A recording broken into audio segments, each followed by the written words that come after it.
There's always an amazing turning point in my sessions with kids where they go from really not believing that spelling can make sense, not believing in their ability to understand it, their ability to learn it, to a place where they're curious and asking questions, and they know that studying words is going to make it easier to spell and read. They go from like, ho hum, okay, yeah, I know that, to can you tell me why there's a T in listen? Or can we talk about because that's very hard for me to spell. And when we see this shift, we know already kids are started to take the power back. They're starting to realize I don't just have to memorize this. I can actually make sense of it. And that is so motivating. We cannot control what our child's school day looks like, of course, unless we're homeschooling. But what we can control is the narrative, and we can change this mindset from spelling is tricky, spelling doesn't make sense, you just have to memorize it, to let's figure it out. Let's explore it together.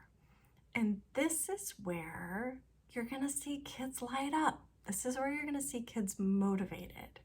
They're gonna go from a place of this is just boring rote memorization to a place of curiosity, a place of understanding, a place of connecting. This is a beautiful, beautiful way for kids who are bilingual to connect the similarities of languages. I mean, if they're speaking Spanish and English, and how lovely to see some of those Latin roots play out in both languages.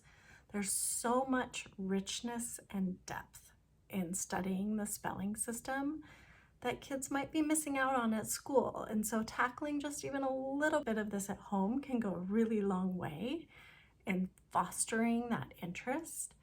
And then of course, for some kids, it's really necessary. They need the extra work, they need the extra help, they need a richer, deeper understanding to make sense of what's happening on the page in front of them. As adults, if we don't understand, we can do better than writing it off as being tricky. We can explore with them. Take this risk. Go from a place of not understanding to understanding a little bit more. And every day that we understand a little bit more, our kids understand a little bit more, we can experience that joy and satisfaction of learning together. Well, all kids deserve this, and all kids can benefit from the fascination that our language's history can bring, from growth of learning about other cultures and other languages by studying our own language, vocabulary. All of these things are benefited for all children, along with their reading and spelling skills, of course.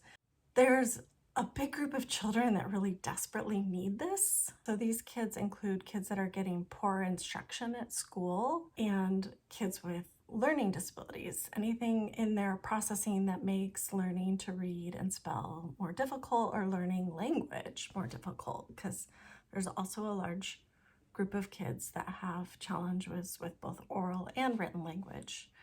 Unfortunately, there are a lot of children not getting fabulous literacy instruction. They're either not getting the whole truth about the written word in English, or they're not getting enough practice with it. They're not getting the feedback they need to grow their skills. There's a lot of gaps. And so that's one way that parents really can help. Start with 5 to 10 minutes a day, whenever possible, with your child. So 5 to 10 minutes a day adds up. Let's say you do it 5 days a week, you're already at 25 to 50 minutes a week, which is about the time of a tutoring session. Committed parents who put the effort into observing their child's skills, learning how to help them, learning how to meet their challenges with their strengths, can make a massive difference. I've had families come to my door where the parents have been working consistently with the child, and the child is doing far better than they would have without that help. It speeds everything up. So even if you're waiting, you're on a wait list for somebody, just get started. As long as you are meeting your child in a collected, calm, playful way where they're not feeling super stressed and pressured, and certainly never reprimanded for reading something wrong or spelling something wrong, but they're met in a supportive way, you're going to be helping them. No matter what category your kid falls into, you can start this work with them. You can pay attention to the words that they're struggling to read or struggling to spell and go from there.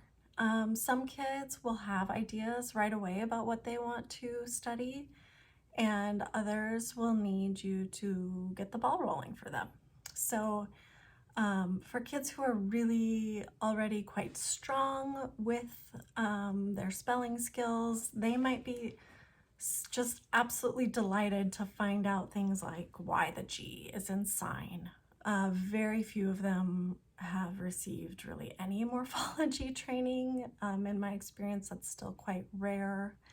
So for them to start understanding how words are built can be really exciting. Some kids, you are going to need to lead the way for them, and just tuning into the mistakes they make when they read out loud or their spelling mistakes is a great way to start. And then I love to give kids some control whenever possible of what is studied. So you can keep that list either in your mind or somewhere written down where it's not real obvious that you're marking everything that they misread if they're a sensitive child. But then you can present them with options. Do you want to study why because is spelled the way it is today, or you want to study evaporation, or do you want to study question? Whatever words that they've struggled with, you can present them some options.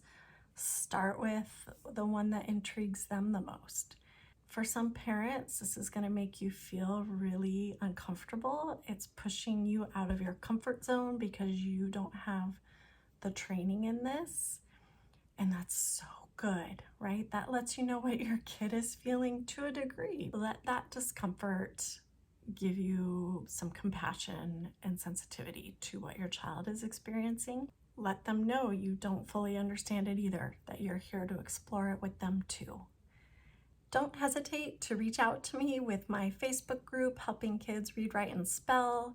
That is a place where I want parents to feel safe coming and asking any question. There's a lot of people who want to help you, and those 5-10 minutes a day that you spend with your child unpacking what written words are doing can make a lifetime of difference. Just get started, keep planting those seeds. You've got this.